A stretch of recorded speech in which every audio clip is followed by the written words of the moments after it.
Hola a todos. En este video vamos a analizar el significado del conjunto de Mandelbrot y también vamos a derivar estas gráficas tan bonitas que constituyen al fractal de Mandelbrot. Como tal, el fractal de Mandelbrot es una representación de una propiedad del plano complejo. Y para poder explicar con claridad esta propiedad, primero necesitamos definir cómo está estructurado el plano complejo. Entonces, para esto primero definamos qué son los números imaginarios. Cuando nosotros encontramos de nuestras matemáticas de secundaria una ecuación como esta, la ecuación de x cuadrado igual a menos p, tradicionalmente se nos enseña o se nos dice que no existe una solución como tal a esta ecuación. ¿Por qué? Porque todo número elevado al cuadrado es un número positivo. Entonces, siguiendo esa lógica, no existe una manera de que nosotros elevemos al cuadrado un número y este número sea un número negativo, ¿no? En este caso un menos p. Sin embargo, los matemáticos desde hace ya mucho tiempo se dieron cuenta de que en ocasiones era conveniente poder representar de alguna manera estas raíces de este tipo de ecuaciones, porque a pesar de que inmediatamente no podías usar estas soluciones, cuando trabajabas sobre estas soluciones en ecuaciones más elaboradas, a veces precisamente porque en esas soluciones estas x aparecían al cuadrado o a la cuarta o alguna potencia par, y esas soluciones cobraban realismo, ¿no? Se volvían soluciones que representaban una solución real. Entonces era práctico contar con estas soluciones a pesar de que de primeros principios aparentan ser soluciones inválidas, ¿no? Entonces los matemáticos lo que hicieron fue dividir la solución de esta ecuación como en dos partes. Una parte que es la raíz de p y otra parte que es la raíz de menos 1 en este caso. Entonces tradicionalmente la raíz de menos 1 no existe, pero los matemáticos hicieron este truco de llamar a esta raíz de menos 1, le llamaron i, que es la unidad imaginaria. Entonces de esta manera la raíz de cualquier número, de una ecuación como esta, que está igualada a un número negativo, podía expresarse como x igual a i veces la raíz de p.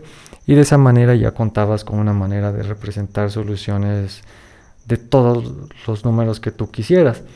Entonces, en general, los matemáticos se dieron cuenta de que usando este truco podían expresar la raíz de cualquier polinomio, no importa de qué orden fuera, como z igual a una parte real más una parte imaginaria, en este caso representada como ib.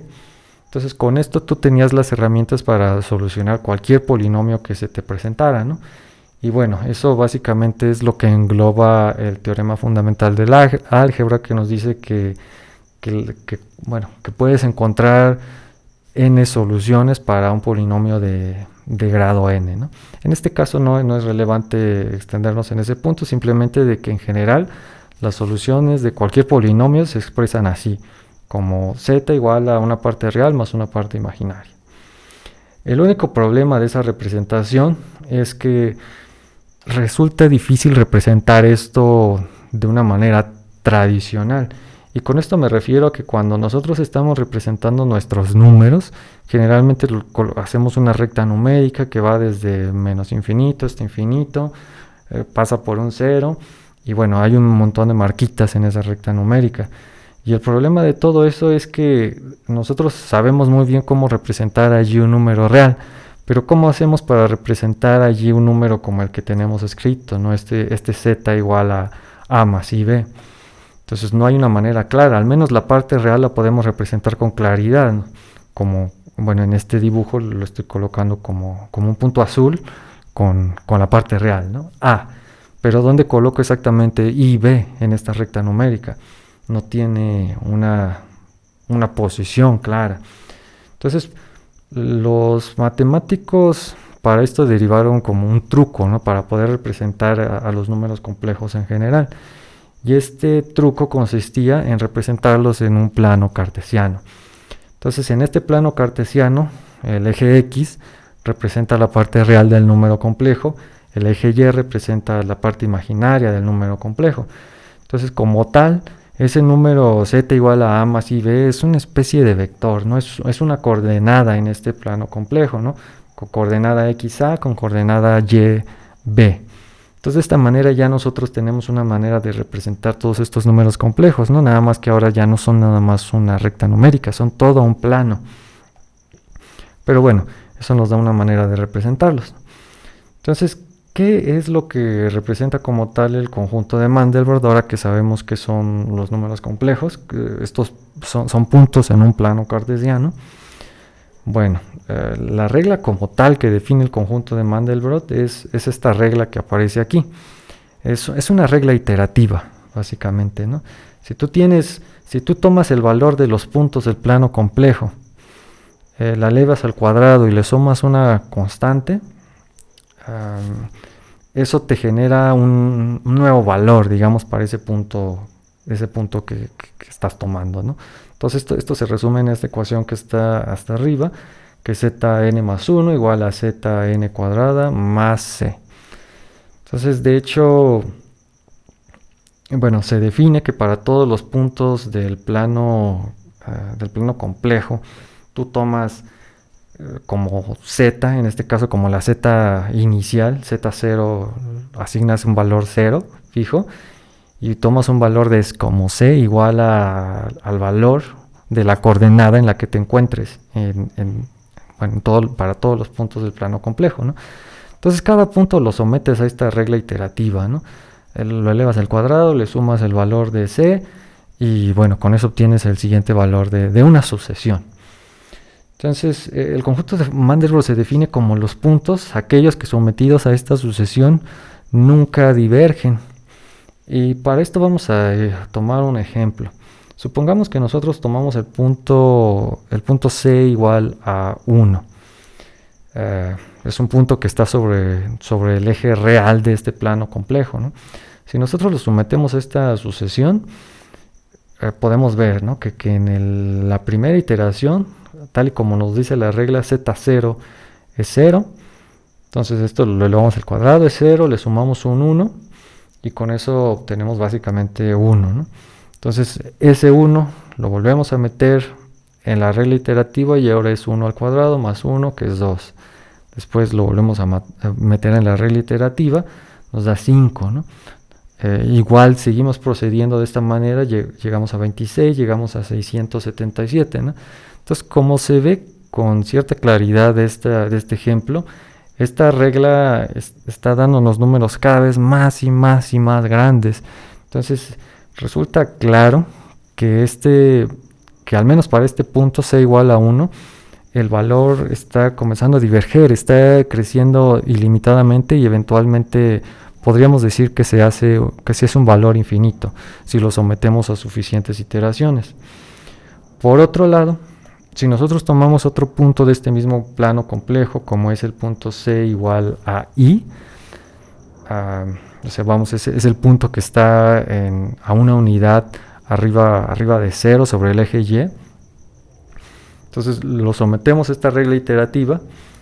Inicialmente tomamos Z0 igual a 0 y bueno, le sumamos I, que en este caso nos da I. Después tomamos esta i, iteramos sobre ella, entonces nos da i cuadrada más i, y bueno, dado que i cuadrada es menos 1, pues el resultado de esta iteración se convierte en menos 1 más i, ¿no? Ahora tomamos este valor de aquí, lo volvemos a introducir nuestra regla iterativa y vamos haciendo operaciones algebraicas convencionales, obtenemos que este valor se vuelve menos i. Tomamos este menos i, lo volvemos a meter y hacemos las operaciones algebraicas y obtenemos que es 1 más i y lo volvemos a meter en la iteración para obtener que es menos i. Entonces algo que ya se vuelve claro en este punto es que a partir de z igual a 2, a partir de ese punto se comenzaron a repetir los valores de esta iteración. Estamos obteniendo menos 1 más i, que salta a menos i, y que vuelve a saltar luego a menos 1 más i otra vez, y vuelve a regresar a menos i. Entonces este es un es una sucesión que está saltando ya nada más entre dos valores. Entonces es claro que no existen motivos para que esta sucesión cambie en ningún momento. Entonces esta sucesión no va a diverger, se va a quedar simplemente saltando entre estos dos valores, yendo y viniendo indefinidamente. Entonces podemos decir de este simple ejemplo que el punto el punto C igual a 1 no pertenece al conjunto de Mandelbrot porque este diverge. En tanto el punto C igual a I, este sí pertenece al conjunto de Mandelbrot porque se mantiene acotado, este punto no diverge, que es a fin de cuentas la definición del conjunto. Aquellos puntos del plano complejo que sometidos a esta regla iterativa no divergen. Ahora bien, podemos utilizar este procedimiento para ir encontrando y descartando cuáles puntos pertenecen y cuáles puntos no pertenecen al conjunto de Mandelbrot, pero puede ser una tarea muy tediosa estarlo haciendo a mano. Entonces, la manera más inteligente de hacerlo es utilizar un programa, un computador para hacer esto. Y para esto necesitamos, antes que nada, tener un criterio para poder definir cuándo descartar un número como parte del conjunto de Mandelbrot o cuándo podemos aceptar que ese número todavía es parte del conjunto de Mandelbrot. Y bueno, los matemáticos han encontrado una regla bastante sencilla para esto, ¿no? Y es encontrar cuándo esos puntos se vuelven más grandes que 2. En general, es sabido que si un punto tiene un radio, y con esto me refiero a la distancia del origen a donde se encuentra nuestro punto complejo, nuestro punto en el plano complejo, con este radio, esta distancia es mayor que 2 o es igual a 2, este punto necesariamente diverge. Cuando lo sometes a suficientes iteraciones, este punto comienza a hacerse más y más y más grande, comienza a crecer hasta que ya no es posible incluso representarlo dentro de la memoria de una computadora, que aunque tiene una capacidad de memoria bastante grande, pues es limitada, ¿no? Llega a desbordar la memoria, ¿no? Entonces, en general, puntos cuya magnitud sea mayor que 2 o igual a 2 son puntos que divergen. Entonces, y esto también significa que si en algún punto de la iteración, si tú estás iterando y ya llevas iterando bastante tiempo un punto y este punto aparentemente ha estado dentro de este radio menor que 2, pero en algún punto se vuelve mayor que 2, pues como tú vas a seguir aplicando la misma regla de iteración, entonces puedes decir que este punto, aunque se tardó, como ya se volvió mayor que 2, también va a diverger. Entonces de esta manera tú puedes hacer una iteración sobre los números que están en el plano complejo e ir encontrando aquellos números que se van volviendo mayor que 2 y en automático ir descartando aquellos puntos que se vuelven mayor que 2. Entonces esta es la regla como más tradicional para encontrar los puntos que son parte del conjunto de Mandelbrot, y eso, vamos, ¿no?, nos permite hacer esta gráfica que, bueno, les muestro aquí. En este caso, en un principio, encontramos primero los puntos que son mayor que 2 y nos quedamos nada más con los puntos que son menores que 2, ¿no? Entonces, si hacemos esto, y aquí estoy dibujando los ejes un poco fuera digamos, del cero, de los ejes coordenados tradicionales, a manera de poder ver con claridad dónde está menos 2, dónde está 2 en el plano real, en el eje real, y menos 2 y 2 y en el plano complejo, ¿no? Entonces los únicos valores que sobrevivieron a este primer paso pues son obviamente los que están adentro del círculo de radio 2. Entonces, sobre estos puntos que están dentro del círculo, que todavía son candidatos a ser parte del conjunto de Mandelbrot, les volvemos a aplicar la misma regla de iteración y encontramos aquellos que ya se volvieron más grandes que 2. Y bueno, los puntos que se mueren, los puntos que dejan de ser candidatos para ser parte del conjunto de Mandelbrot son los que aparecen en gris. Los puntos que sobreviven son aquellos que siguen en blanco. Entonces nosotros podemos ir representando así con diferentes tonos de color aquellos puntos conforme los vamos descartando. Entonces si los sometemos a otra iteración, encontramos ahora que solamente los puntos que están en esta especie de pera blanca son los que sobreviven y todos los demás ya sobrepasaron la magnitud de 2. Otra iteración y bueno, ¿no?, ahora la forma ya se vuelve más como de un trompo acostado o algo así. Y bueno, estamos representando con distintos tonos de gris cómo se van muriendo, digamos, estos puntos, ¿no? Entonces este proceso iterativo lo podemos continuar 1, 2, 3 y las suficientes veces hasta que eventualmente vamos a encontrar que, haciendo suficientes iteraciones, y me refiero a cientos de iteraciones, que los únicos puntos que sobreviven son estos puntos que están aquí, ¿no? Que están en blanco, ¿no? Que forman una estructura un poco rara, tal vez un poco inesperada, porque nosotros bajo esta regla iterativa tal vez esperaríamos que se formara un patrón más circular, ¿verdad? Porque estamos a fin de cuentas buscando cuáles son los puntos que se alejan menos del origen, ¿no? Los puntos que todavía se mantienen cerca de 2, digo menores que 2, ¿no? Pero bueno, la forma que se obtiene es esta, ¿no?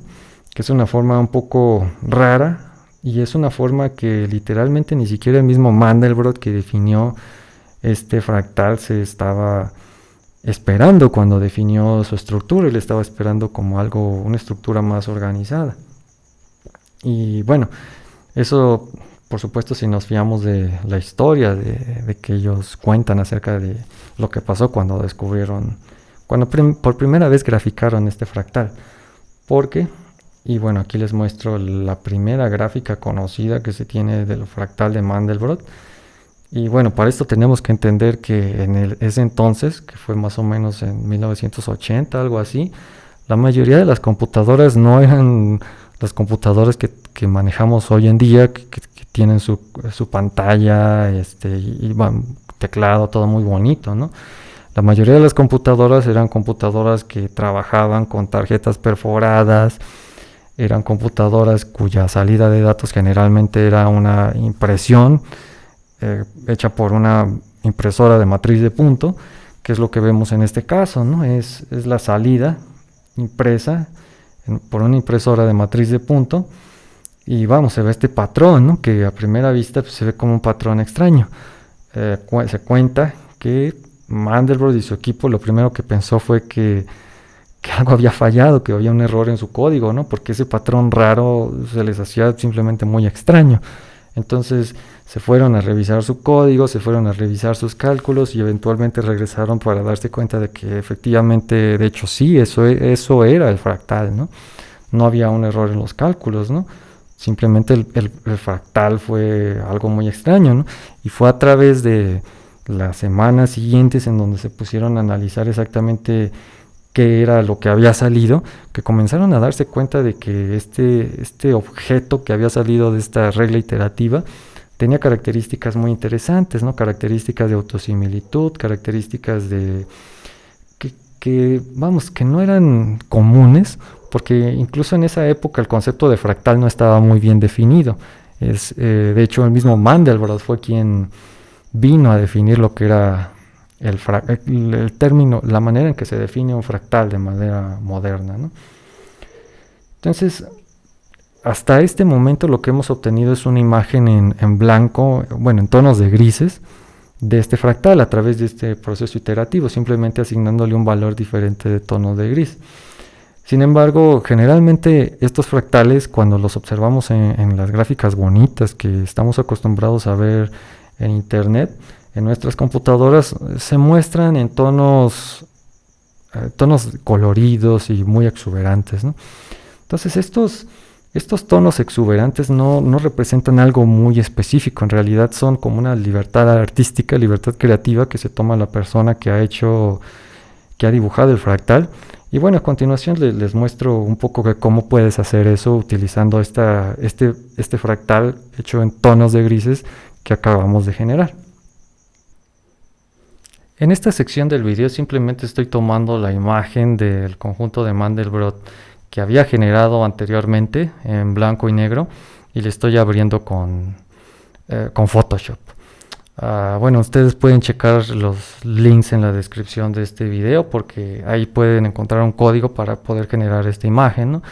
E incluso voy a dejar una copia de esta imagen en caso de que no les interese en absoluto utilizar el código, pero bueno, quieran probar su suerte en colorear la imagen en Photoshop, en caso de que tengan Photoshop. También comento que el mismo proceso también se puede hacer en plataformas libres, por ejemplo GIMP, que es un editor de imágenes bastante poderoso, Pero bueno, yo no estoy tan familiarizado con el GIMP, se me hace más familiar Photoshop. Pero bueno, las herramientas son básicamente equivalentes, simplemente de conocer tu herramienta para poder utilizarlas, ¿no? Entonces, en esta imagen, en realidad se están guardando todas las iteraciones que se hicieron desde la primera hasta la última, para ir descartando aquellos puntos que no forman parte del conjunto de Mandelbrot. Entonces, aquí no se nota mucho, parece que todo está en blanco y negro, pero le voy a dar aquí en una capa, le estoy aplicando una curva, que es esta curva, para poder realzar algunos de los colores. Al momento que la activo, se vuelven más visibles algunos de estos niveles, los niveles iniciales, ¿no? Los puedo hacer incluso más visibles si lo deseo. Por ejemplo, así. Bueno, aquí ya se está como distorsionando mucho, pero se está notando bastante, ¿no? Que ahí se encuentran todos los niveles, ¿no? Desde el nivel original, los puntos que inicialmente ya eran mayores que 2, y cómo se van restringiendo poco a poco hasta que nos quedamos en esta forma que es de nuestro conjunto de Mandelbrot. Y bueno, aquí estoy utilizando esta función que se llama mapa de gradiente para colorizarlo, ¿no? Básicamente lo que vamos a hacer es asignar un color diferente a cada una de estas capitas en función del valor de gris que tenga, ¿no? Como nuestra imagen está formada por valores de gris entre 0, que es el negro, y el 1, que es el blanco, entonces asignando un color diferente a cada una de estas capitas, pues obtenemos ese colorido que es lo más común bueno, cuando vemos un fractal publicado en internet, ¿no? En general, ¿no? Entonces aquí hay una herramienta que se llama mapa de gradiente o gradient map, si su instalación está en inglés. Entonces simplemente se activa y aquí ustedes pueden seleccionar lo que ustedes quieran, ¿no? A mí me gusta seleccionar esta que está aquí, vamos, corre desde amarillo, pasa por un púrpura, naranja, azul. Pero bueno, ustedes pueden modificar estos colores, ¿no? Por ejemplo, yo modifiqué la mía para que no fuera azul, para que fuera un color completamente negro, ¿no? De esa manera el área del conjunto de Mandelbrot se distingue bastante porque es un color completamente negro. Y pueden agregar aquí los colores, ¿no? Simplemente dándole clic aquí y luego clic aquí, yo puedo agregar un color, ¿no? Que es como más o menos como en mi imagen original, que yo tenía un color verde. Entonces, dependiendo de cómo yo quiera que se colore, pues puedo mover estos puntos y obtener una coloración diferente, ¿no? La coloración que yo quiera, ¿no? Entonces, a ver, borro este punto de aquí. Esta coloración en sí no representa nada significativo acerca del fractal. De hecho, si se fijan, lo que estamos dibujando en este caso no es el fractal mismo. Lo que estamos dibujando son todos los niveles, todas esas puntos tentativos, que fueron tentativos de formar parte del conjunto de Mandelbrot y que eventualmente desechamos, ¿no? Eso es lo que estamos graficando como tal, en este caso. Pero, vamos, es una libertad creativa que tenemos, ¿no? En el caso de que queramos representar el conjunto de Mandelbrot como una especie de obra artística, ¿no? Entonces aquí yo le doy OK y bueno, ya está colorizado, ¿no? Mi imagen original sigue estando aquí, simplemente le estoy asignando colores diferentes, ¿no? Y aquí en esta imagen es más o menos más fácil observar estas características de autosimilitud que son bastante conocidas, ¿no? Del fractal. Tenemos esta especie de, bueno, círculo con otro circulito aquí arriba y que tiene estas como antenitas. Y vamos, esa misma estructura se repite aquí, como círculo con círculo y estas como antenitas que están acá arriba, ¿no? Y se van repitiendo y van entrando a esta zona que de hecho es conocido como el Valle de los Caballitos de Mar. Pero bueno, ¿no? Para observar todo ese nivel de detalle necesitaríamos hacer el cálculo con mucha mayor resolución, ¿no? Que lo podemos hacer, pero ya va un poco más allá de la intención de este video, ¿no? El código que les dejo disponible en la descripción del video, ustedes pueden introducirle la resolución que ustedes quieran y generar un fractal de Mandelbrot tan grande como ustedes quieran para observar los detalles más minúsculos en esa zona, si es de su interés. Pero bueno, si no lo es, en todo caso les dejo esta imagen en blanco y negro allí para que la puedan colorear y bueno, tener sus primeras experiencias con un fractal, ¿no? Si es algo que los interesa, ¿no? Entonces, algo muy interesante, ¿no? Porque los fractales se pueden usar, por ejemplo, como para compresión de datos y en particular en imágenes. Entonces, son estructuras matemáticas que a fin de cuentas tienen aplicaciones interesantes y bueno, por otro lado son de una belleza característica bastante interesante, ¿no? Entonces ahí se los dejo en caso de que les interese checar. Y bueno, si gustan suscribirse al canal o dejar dudas o comentarios entre los comentarios, pues no dejen de hacerlo, ¿no? De esa manera puedo clarificar sus dudas y bueno, también me dejan ideas para generar nuevos videos. Fue un gusto estar aquí con ustedes y bueno, hasta la próxima.